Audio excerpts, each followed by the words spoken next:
बच्चों welcome to Ash and study centre. आपका स्वागत है।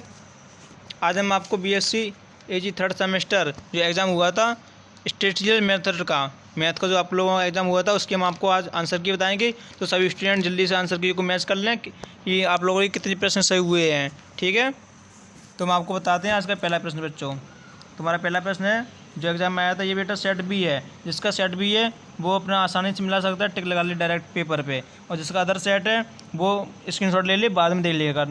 ठीक है, तो बेटा जो क्वेश्चन नंबर पहला आया था ये है केंद्रीय प्रवृत्ति का सबसे अधिक प्रयोग किए जाने वाला माप है। तो बेटा इसका right answer option number B हो जाएगा, मध्यमान। ठीक है, इस तरह बेटा हम अगला प्रश्न देखेंगे। अगला प्रश्न है हमारा भिन्नता के गुणांक की गणना द्वारा की जाती है। तो बेटा क्वेश्चन नंबर 2 जो है इसका right answer option number B हो जाएगा, option B is the right answer. इसी तरह बेटा हम अगला प्रश्न देखेंगे। क्वेश्चन नंबर तीसरा प्रश्न हमारा फैलाव का सबसे अच्छा माप है। तो बेटा इसका right answer option number A हो जाएगा, सीमा, ऑप्शन नंबर ए, सीमा। ठीक है, इसी तरह बेटा हम अगला प्रश्न देखेंगे। अगला प्रश्न हमारा क्वेश्चन नंबर 4 माध्य विचलन न्यूनतम होता है जब गणना की जाती है। तो बेटा इसका right answer option number B हो जाएगा, option number B, question number 4 का राइट आंसर। इसी तरह बेटा हम अगला प्रश्न देखेंगे। अगला प्रश्न है बेटा हमारा क्वेश्चन नंबर 5 जो एग्जाम में आया हुआ था,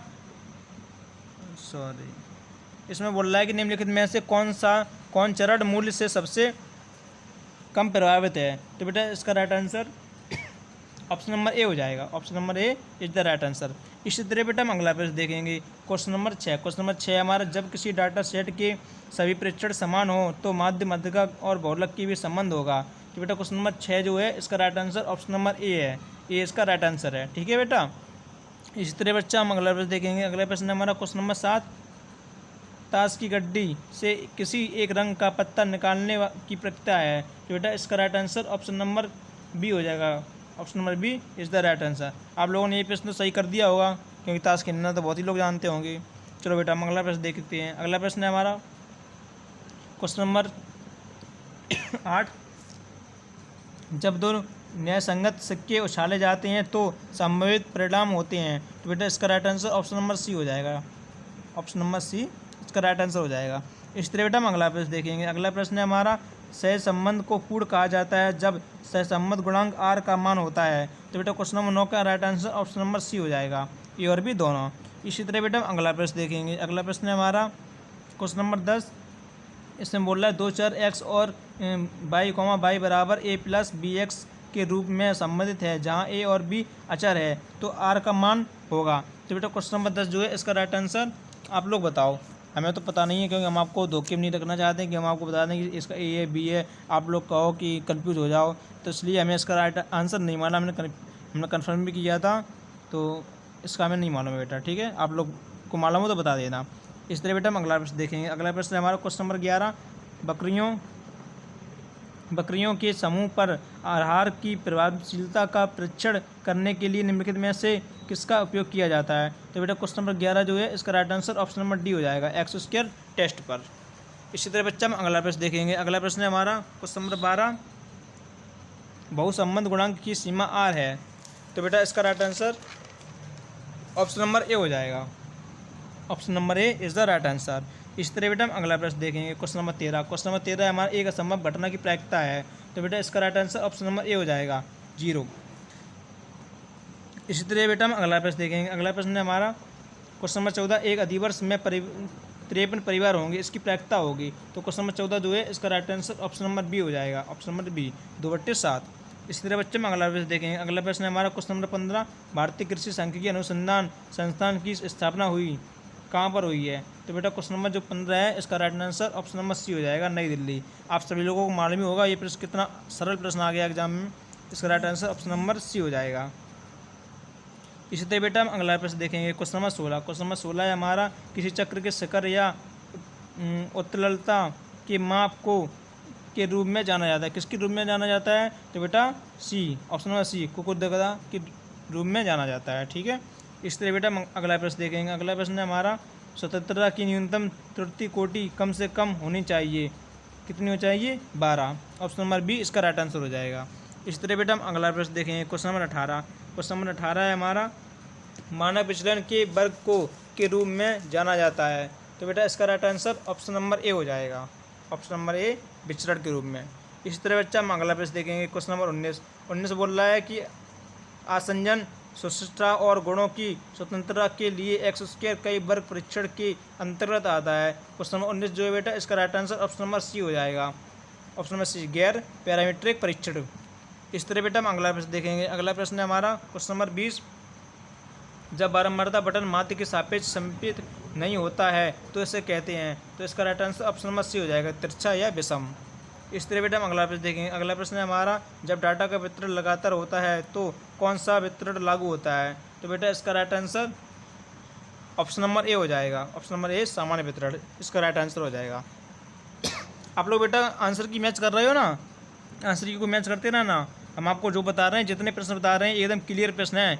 किसी भी आप और किसी की वीडियो भी मैच कर सकते हो, वो गलत बता सकते हैं पर हम गलत नहीं बता रहे हैं। जो हम आपको बता रहे हैं इसका राइट आंसर है। आप लोगों हम जो बता रहे हैं, अगर आप लोगों को ये प्रश्न सही हैं तो समझो आप अपने नंबर जोड़ लो। इतने नंबर आपके पक्के हैं, कोई काट नहीं सकता नंबर को। तो इसी तरह बेटा हम अगला प्रश्न देखते हैं। अगला प्रश्न हमारा सामान्य वितरण के लिए विषमता का गुणांक है। तो बेटा क्वेश्चन नंबर 22 का right answer option number B हो जाएगा। Option number B 0। इसी तरह बेटा हम अगला प्रश्न देखेंगे। क्वेश्चन नंबर 23 में प्रश्न बोल रहा है कि प्रथम 10 प्राकृतिक संख्याओं का माध्य। तो एक तो आप लोगों ने निकाल ही लिया होगा 5.5। इसलिए बेटा हम अगला प्रश्न देखेंगे। अगला प्रश्न हमारा ऋणात्मक विषमता का सूत्र है। तो इसका right answer option number A हो जाएगा बेटा। Option number A right answer. इस तरह बेटा हम अगला प्रश्न देखेंगे। क्वेश्चन नंबर 25 प्रश्न में बोल रहा है कि बहुलक शब्द का मूल्यमान है। बहुलक शब्द का मूल्यमान इसका राइट आंसर सी हो जाएगा। इसी तरह बेटा हम अगला प्रश्न देखेंगे। अगला प्रश्न है हमारा, कई वर्ग परीक्षण का उपयोग करने के लिए न्यूनतम प्रतिदर्श आकार होना चाहिए। तो इसका right answer option number C हो 26 का हाँ ठीक है बेटा, 26 का सी हो जाएगा राइट आंसर 50। इस तरह बेटा हम अगला प्रश्न देखेंगे। अगला प्रश्न हमारा, चरम मूल्य का कोई प्रभाव नहीं पड़ता है समांतर माध्य पर, ऋणात्मक माध्य पर, मध्यिका पर या फिर गुणोत्तर माध्य पर। तो बेटा इसका right answer option number C हो जाएगा, मध्यिका पर। मध्यिका पर नहीं पड़ता है। इस तरह बेटा हम अगला प्रश्न देखेंगे। अगला प्रश्न है हमारा, प्रायिकता को किस के रूप में व्यक्त किया जाता है। किसके रूप में व्यक्त किया जाता है? अनुपात के रूप में, प्रतिशत के रूप में या फिर समानुपात के रूप में या फिर उपरोक्त सभी। तो बेटा क्वेश्चन नंबर 28 जो है इसका right answer option number C हो जाए, ऑप्शन नंबर डी हो जाएगा, उपरोक्त सभी। उपरोक्त सभी इसका राइट आंसर हो जाएगा। इसी तरह बेटा हम अगला प्रश्न देखेंगे। क्वेश्चन नंबर 29 जो एग्जाम में आया हुआ था। क्वेश्चन नंबर 29 है हमारा, प्रसरण गुणांक ज्ञात करने का सूत्र क्या होगा। तो इसका राइट आंसर बेटा ऑप्शन नंबर ए हो जाएगा। Option number A is the right answer. इसलिए बेटा हम अगला प्रश्न देखेंगे। अगला प्रश्न है हमारा, मानव त्रुटि हो सकती है। मानव त्रुटि हो सकती है बेटा, इसका राइट आंसर है option number B. Option number B is the right answer. इसी तरह बेटा हम अगला प्रश्न देखेंगे। क्वेश्चन नंबर 31 सॉरी इसे थोड़ा नीचे कर लें। 31 प्रश्न है बेटा, निम्नलिखित अवलोकन की सीमा क्या है। निम्नलिखित अवलोकन की सीमा क्या है। तो बेटा इसका right answer option number D हो जाएगा 2। थोड़ा हम इसे ऊपर कर देते हैं, दिख नहीं रहा है आप लोगों को। इसका right answer option number D हो जाएगा 2। ठीक है बेटा। इस तरह बच्चों हम अगला प्रश्न देखेंगे। अगला प्रश्न है हमारा, दो विशेषताओं की स्वतंत्रता का परीक्षण करने के लिए हम प्रयोग करते हैं। तो बेटा इसका right answer option number C हो जाएगा, जेड परीक्षण। जेड परीक्षण इसका राइट आंसर हो जाएगा। इसी तरह बेटा हम अगला प्रश्न देखेंगे।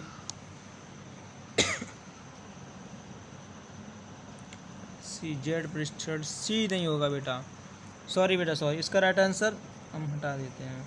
क्वेश्चन नंबर 32 जो है बेटा इसका right answer option number C हो जाएगा, सी एक्स स्क्वायर परीक्षण इसका राइट आंसर हो जाएगा। इस तरह बेटा हम अगला प्रश्न देखेंगे। अगला प्रश्न है आपका, फिशर परीक्षण में स्वतंत्रता की कोटि का मान होता है। तो बेटा जो क्वेश्चन नंबर 33 है इसका right answer option number D हो जाएगा। ऑप्शन नंबर डी इसका राइट आंसर है बेटा। इस तरह हम अगला प्रश्न देखेंगे। क्वेश्चन नंबर 34 में बोल रहा है कि नमूना आकार और नमूना त्रुटि के बीच संबंध की प्रकृति है। तो बेटा इसका right answer option number A हो जाएगा, धनात्मक। इसी तरह हम अगला प्रश्न देखेंगे। अगला प्रश्न है हमारा, जेड सांख्यिकी का मान है। तो बेटा इसका right answer option number C हो जाएगा, 1.86। इसी तरह हम अगला प्रश्न देखेंगे। क्वेश्चन नंबर 36 प्रश्न बोल रहा है, जब प्रायोगिक इकाइयों समरूप होती हैं तो प्रयुक्त डिजाइन है। तो बेटा क्वेश्चन नंबर 36 का right answer option number A हो जाएगा, ऑप्शन नंबर ए CRD। इसी तरह हम अगला प्रश्न देखेंगे। अगला प्रश्न है हमारा क्वेश्चन नंबर 37, दो प्रतिगमन गुणांकों की समानता के साथ परीक्षण किया जा सकता है। तो बेटा इसका right answer option number C हो जाएगा, कई वर्ग परीक्षण। इसी तरह हम अगला प्रश्न देखेंगे बच्चों। अगला प्रश्न हमारा क्वेश्चन नंबर 38, आयचित्र के मान को ग्राफिक रूप से निर्धारित करने के लिए उपयोगी है। तो क्वेश्चन नंबर 38 जो बेटा है इसका right answer option number C हो जाएगा, बहुलक। बहुलक इसका राइट आंसर हो जाएगा। इसी तरह बच्चा हम अगला प्रश्न देखेंगे। क्वेश्चन नंबर 39 प्रश्न है हमारा, विचलन का धनात्मक वर्गमूल कहलाता है। तो बेटा इसका राइट आंसर मानक विचलन हो जाएगा, ऑप्शन नंबर सी, और सॉरी ऑप्शन नंबर बी इसका राइट आंसर हो जाएगा। इसी तरह हम अगला प्रश्न देखेंगे। अगला प्रश्न है हमारा, प्रायोगिक डिजाइन जहाँ प्रयोगात्मक इकाइयों में विषमता 2 दिशाओं में होती है। तो बेटा क्वेश्चन नंबर 40 जो है इसका right answer option number C हो जाएगा, ऑप्शन नंबर सी इसका राइट आंसर हो जाएगा। इसी तरह बेटा हम अगला प्रश्न देखेंगे। अगला प्रश्न है हमारा, एफ परीक्षण का उपयोग का परीक्षण करने के लिए किया जाता है। तो इसका right answer option number A हो जाएगा, 2 भिन्नताओं के अनुपात के परीक्षण के लिए किया जाता है। इसी तरह बेटा हम अगला प्रश्न देखेंगे। अगला प्रश्न है हमारा, क्वेश्चन नंबर 42 प्रतिगमन की अवधारणा द्वारा पेश की गई। तो ये इसका right answer option number A हो जाएगा, फिशर। इसी तरह बेटा हम अगला प्रश्न देखेंगे। अगला प्रश्न है हमारा क्वेश्चन नंबर 43, तो इससे थोड़ा नीचे कर लें। क्वेश्चन नंबर 43 है, इनमें से कौन सा सही है, इनमें से कौन सा सही है। तो बेटा इसका right answer option number B हो जाएगा। आप लोग मैच कर लेना और हमें आप लोग कमेंट करके जरूर बताना कि हमारे कितने प्रश्न सही हो गए आप लोगों के, ठीक है। आप लोगों के कितने प्रश्न सही हुए आप लोग आंसर कमेंट बॉक्स में जरूर करके बताना। तो बेटा क्वेश्चन नंबर 44 जो है इसका right answer option number C हो जाएगा, ऑप्शन नंबर सी इसका राइट आंसर हो जाएगा। इसी तरह हम अगला प्रश्न देखेंगे। अगला प्रश्न है हमारा, अन्वेषण के अंतर्गत उपचार की पुनरावृत्ति को के रूप में जाना जाता है। तो बेटा क्वेश्चन नंबर 45 जो है इसका right answer option number B हो जाएगा, पुनरावृत्ति। इसी तरह हम अगला प्रश्न देखेंगे। क्वेश्चन नंबर 46 में बोल रहा है, केंद्रीय प्रवृत्ति के किस माप के आकलन के लिए आरोही या अवरोही क्रम में डेटा व्यवस्थित की आवश्यकता होती है। तो बेटा जो क्वेश्चन नंबर 46 है ना, इसका right answer option number B हो जाएगा, मध्यगाम में। किसमें होती है, मध्यगाम में होती है आरोही या अवरोही की क्रम की व्यवस्था। आप लोगों को मालूम होगा कितना आसान प्रश्न आया एग्जाम में, सभी लोगों का सही गया होगा, बताना किस किस का सही गया। तो बेटा जो क्वेश्चन नंबर 47 है इसमें बोला है, निम्नलिखित में से कौन सा स्थिति का औसत है। तो इसका right answer option number A हो जाएगा, मध्य का इसका राइट आंसर हो जाएगा।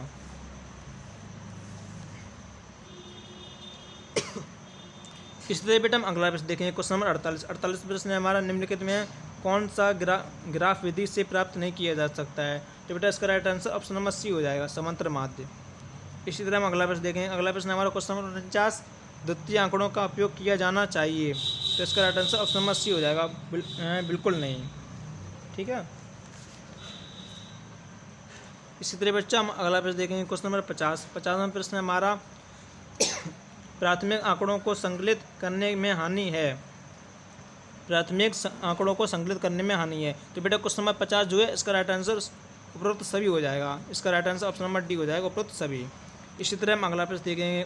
51वां प्रश्न बोल रहा है कि एक्स का वाई पर समाश्रण गुणांक होगा। तो बेटा जो क्वेश्चन नंबर 51 है इसका right answer option number B हो जाएगा, बी इसका राइट आंसर हो जाएगा। इसी तरह हम अगला प्रश्न देखेंगे। अगला प्रश्न हमारा क्वेश्चन नंबर 52, समाश्रण एक है एक, तो ये क्या है, फलन है, मध्य का है, चर है, या फिर उपरोक्त में से कोई नहीं। तो बेटा क्वेश्चन नंबर 52 जो है इसका right answer option number A हो जाएगा, फलन इसका राइट आंसर हो जाएगा। इसी तरह बेटा हम अगला प्रश्न देखेंगे। क्वेश्चन नंबर 53 हमारा, दो समाश्रण रेखाएं निम्न से होकर गुजरती हैं। तो बेटा क्वेश्चन नंबर 53 जो है इसका right answer option number B हो जाएगा, बी इसका राइट आंसर हो जाएगा। इसी तरह हम अगला प्रश्न देखेंगे। अगला प्रश्न हमारा, बुद्धि क्षमता या दक्षता को किसके उपयोग से मापा जा सकता है। तो बेटा क्वेश्चन नंबर 54 जो है इसका right answer option number A हो जाएगा, मध्यका के। इसी तरह हम अगला प्रश्न देखेंगे। अगला प्रश्न है हमारा, सहसंबंध गुणांक का निम्नतम तथा अधिकतम मान है। तो बेटा क्वेश्चन नंबर 55 जो है इसका right answer option number C हो जाएगा, -1 तथा 1। इसी तरह हम अगला प्रश्न देखेंगे। अगला प्रश्न है हमारा क्वेश्चन नंबर 56, समांतर माध्य ज्यामिति माध्य और हरात्मक माध्य के बीच संबंध है। तो बेटा इसका right answer option number B हो जाएगा। आप लोग मैच कर लेना, आप लोग बताना लास्ट में कितने प्रश्न आप लोगों के सही हो गए हैं। तो बेटा क्वेश्चन नंबर 57 जो है इसमें बोल रहा है, बाई पर समाश्रण रेखा एक्स का समीकरण है। तो बेटा क्वेश्चन नंबर 57 जो है इसका right answer option number C हो जाएगा, option number C is the right answer. इसी तरह हम अगला प्रश्न देखेंगे। 58वां प्रश्न है, 50 और 60 का मध्यमान है। तो बेटा ये तो बहुत सरल प्रश्न आ गया, इसका right answer option number B हो जाएगा, 55। आप लोग निकाल के देख लेना। तो बेटा क्वेश्चन नंबर 59 जो है इसमें बोल रहा है कि निम्नलिखित में से किसमें औसत संवहन पद्धति का उपयोग किया जाता है। तो इसका राइट आंसर बेटा ऑप्शन नंबर सी हो जाएगा, बहुलक। किसमें किया जाता है, बहुलक में किया जाता है। इसी तरह हम आज के प्रश्न का आखिरी प्रश्न देखेंगे। आखिरी प्रश्न है बेटा हमारा क्वेश्चन नंबर 60, यदि दो समाश्रय रेखाएं के बीच का कोण 0 यानी 0 हो तो सहसंबंध गुणांक है। एक है, या फिर 0, या फिर माइनस है, या फिर उपरोक्त में से कोई नहीं। तो बेटा जो क्वेश्चन नंबर 60 का राइट आंसर था, इसका right answer option number A था, +1 रहेगा। ठीक है बच्चों, आप लोग आंसर की को पूरा मिला लें ध्यान से, आप लोग टोटल कर लें कि हम आप लोगों के कितने प्रश्न सही हुए हैं, और हमें कमेंट बॉक्स में कमेंट करके बताना कि सर हमारे इतने प्रश्न सही हो गए। ठीक है, धन्यवाद, मिलते हैं अगली वीडियो में। थैंक यू, गुड नाइट सभी स्टूडेंट।